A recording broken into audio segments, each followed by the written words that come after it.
ఎట్లా హైదరాబాద్ ఆ తెలంగాణ రాష్ట్రం ఎక్కడ 5 లక్షల కోట్లు 6 లక్షల కోట్లు అప్పులు వెళ్ళాయి. విడిపోయినప్పుడు ఎంత ఉందండి? 6 లక్షల కోట్లు అప్పులు చేశారు వీళ్ళు. విడిపోయేటప్పుడు తెలంగాణ ఆంధ్ర విడిపోయినప్పుడు కాకపోతే 40,000 కోట్లు ఎంత ఇచ్చారు? మిగులు రాష్ట్రం. ఇవన్నీ ఏమైనాయి సార్? ఏమైనాయి? ఇన్ని అప్పులు చేసి ఏం చేస్తే ఏం చేయాలి కదా. అప్పు ఇచ్చారని తెచ్చుకుంటే రేపు కట్టద్దు. నువ్వు అప్పు ఇస్తే తెచ్చుకుంటే రేపు అప్పు అంటే వెనక్కి ఇచ్చేదని అప్పు అంటారు.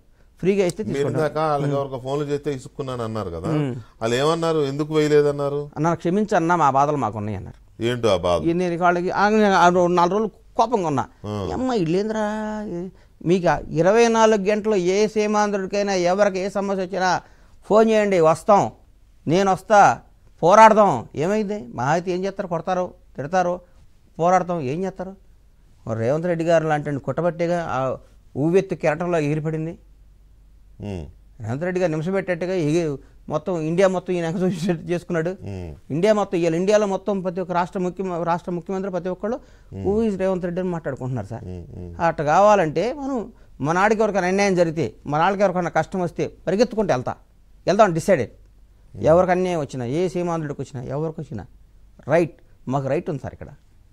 ఇప్పుడు ఒక రకమైన చర్చ అయితే జరిగింది ఎన్నికల ముందు.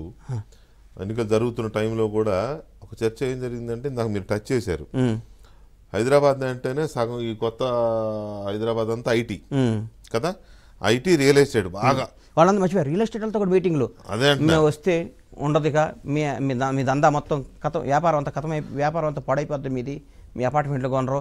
ఎవరికైనా దేనికి భయపడపోయినా కొందరు ఆర్థికంగా కొందరు పెడతామంటే భయపడిపోతారు కదా. మన పెళ్ళం ఎట్ట బతకాలి, నా పిల్లలు ఎట్ట బతకాలి, వాళ్ళు ఏమైపోతారో. కొంత కూడా నాబోటి తెగించినాడు ఉంటాడు. ఎట్ట కొట్టబోతాంలో మళ్ళీ సాధనలో గుడ్లు ఏరుకుంటాం, పని చేస్తాం, లేదా ఇంకో ఆటకి వెళ్తాం. పిల్లలు మనం పుట్టినాడు చచ్చిపోడుగా, మనం చచ్చిపోయినా ఎంతోమంది లేనాళ్ళు బతుకుట్ల పిల్లలు అని డిసైడ్ అయిపోతారు. వాళ్ళు చాలా మామూలు వాళ్ళు ఏమంటారు, మనకెందుకులే అండి వ్యాపారస్తుడు, మనకే కావాలంటే రేవంత్ రెడ్డి అవుతాడు. అదే ఇప్పుడు ఐటీ, రియల్ ఎస్టేట్, సినిమా ఈ 3 హైదరాబాద్లో కొంచెం సెటిల్డ్ ఇండస్ట్రీస్. ఈ ఐటీ, రియల్ ఎస్టేట్ వాళ్ళకి కొన్ని ఇబ్బందులు ఉంటాయి. అసలు బీఆర్ఎస్ పోతే కాంగ్రెస్ వస్తే రియల్ ఎస్టేట్ మొత్తం కుదేలు అయిపోద్దనే ప్రచారం బాగా జరిగింది. సినిమా వాళ్ళ గురించి నేను మాట్లాడను సార్, ఎందుకంటే చెప్తా మీకు, అది కూడా చెప్పేస్తా ఇప్పుడే. పాపం చిరంజీవి గారు పార్టీ పెట్టాడు ప్రజారాజ్యం. ఒక సినిమా ఆయన రియాక్ట్ అయ్యాడండి, ఎవరు అవ్వలేదుగా. మా సినిమా వాళ్ళు ఏంటంటే వాళ్ళ భద్రత, వాళ్ళ వ్యాపారం. ఎందుకు బీఆర్ఎస్ దగ్గరికి బాగానే తిరిగారంటే ఫ్రెండ్షిప్ చేశారు. కేటీఆర్ గారి దగ్గరికి, శ్రీనివాస్ యాదవ్ గారి దగ్గరికి బాగానే తిరిగారు, పెంచుకున్నారు. చాలు అది తీసేయండి. ఇప్పుడు చేశారు. ప్రజారాజ్యం పెట్టినప్పుడు చిరంజీవి గారి దగ్గరికి ఎవరు వెళ్ళారండి? ఎవరు వెళ్ళా.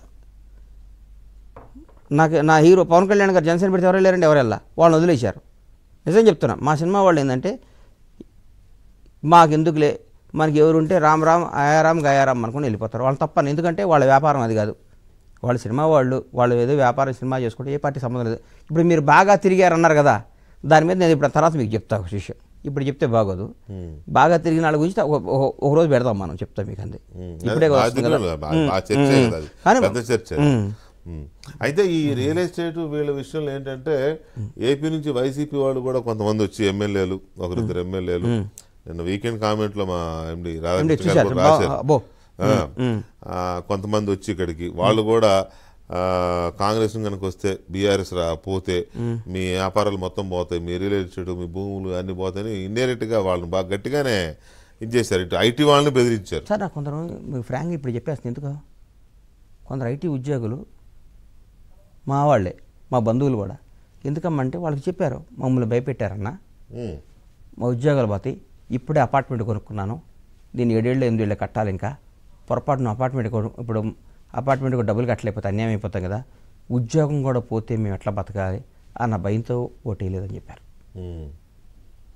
నేను ఇప్పుడు చెప్తున్నా, మిడిల్ క్లాస్ ప్రజల్లో ఆ భయం ఉంటుంది కదా. నేను ఇప్పుడు చెప్తున్నా, మీరు భయపడద్దు. ఇది కాంగ్రెస్ ప్రభుత్వం, రేవంత్ రెడ్డి గారి నాయకత్వంలో పనిచేస్తున్నాం. ఎప్పుడు హైదరాబాద్లో ఏ సెటిలర్కి ఎవరికి అన్యాయం వచ్చినా మీరు భయపడద్దు.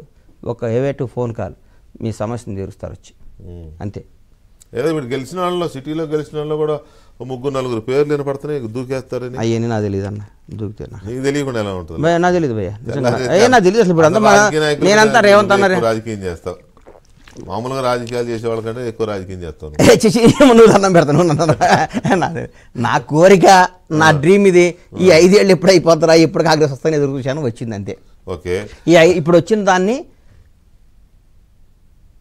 మినిమం 10 ఏళ్ళు, మ్యాక్సిమం 20 ఏళ్ళు ఎట్ట పరిపాలించాలి కాంగ్రెస్ పార్టీ నమ్మకం ఉంది. ఎందుకంటే కాంగ్రెస్ సీనియర్ కాలు పెట్టి లాగేస్తా ఉంటారు కదా. ఆ రోజులు పోయినాయి అన్న, ఆ రోజులు పోయినాయి. ఇప్పుడు వచ్చాడు రేవంత్ రెడ్డి గారు అంటే మన కర్ణాటక ముఖ్యమంత్రి సిద్ధరామయ్య గారు జనతాదళ్లో ఉండి పెద్ద నాయకుడిగా ఉండి వచ్చి ముఖ్యమంత్రి రెండోసారి ఒకేసారి ముఖ్యమంత్రి మళ్ళీ ఆయనే చేశారు. ఇప్పుడు లాస్ట్ టైం ఉదాహరణ డీకే శివకుమార్ పక్కన డీకే శివకుమార్ పెట్టి అదే ఇప్పుడు లాస్ట్ టైం ఎలక్షన్లో మేము గెలిచుంటే నేను ఉత్తమ్ కుమార్ రెడ్డి గారి దగ్గర ఉంది. ఉత్తమ్ అన్న చాలా మంచి నాయకుడు, గెలిచుంటే ఉత్తమ్ అనే సీఎం. అవును, అందులో తేడా ఏముంది? ఇప్పుడు ఉత్తమ్ అన్న మొన్న చేసి ఆ రోజు మేము మిస్ అయ్యాం, 20 సీట్లకు పరిమితం. ఆవిడ మేము కరెక్ట్గా జనంలోకి వెళ్ళలేకపోయాం. ఆవిడ వాళ్ళు మేము అభివృద్ధి ఇప్పుడే పువ్వు ఎత్తుంది, ఈ పువ్వు కోసుకో ముందు ఆగమైపోద్ది, ఎండిపోద్ది, రకరకాలు ఈ గులాబీ ఎండిపోతే మళ్ళీ అయ్యో 5 ఏళ్ల శిశువు, నేను పోరాడి కారాడి ఆరాడి కేరాడి ఏదో తెచ్చాను దీన్ని అని రకరకాలు చెప్పేటడికి పాపం జనం ఇప్పుడు ఈ 5 ఏళ్ల తర్వాత జనం 5 యుగాలుగా గడిచినాయి కాబట్టి ఇప్పుడు వేశారు. ఇప్పుడు రేవంత్ రెడ్డి గారు నాయకత్వంలో వచ్చాం కాబట్టి ఆయన ముఖ్యమంత్రి చేస్తున్నారు. ఇప్పుడు కాంగ్రెస్ పార్టీ అనేది ఒక జాతీయ పార్టీ, 100 సంవత్సరాలు 100 చరిత్ర ఉన్న పార్టీ. రకరకాల వస్తుంటారు, దాన్ని ఎప్పుడైనా చేస్తుంటారు. ఎవరైనా మల్లికార్జున ఖార్గే గారు ఒక దళిత నాయకుడు, కర్ణాటక నుంచి వచ్చాడు, ఆయన జాతీయ నాయకుడు. ఒక చిన్న మైనారిటీ అయిన మన్మోహన్ సింగ్ గారు 10 ఏళ్ల పాటు భారతదేశ ప్రధాని. ఏం సార్, ప్రధాని దగ్గర ఏమని చెప్పండి, ఇక్కడ ఎవరైనా అవుతారు కాంగ్రెస్ పార్టీలో. సరే, ఒకసారి క్యాబినెట్కి సంబంధించి తెలంగాణ క్యాబినెట్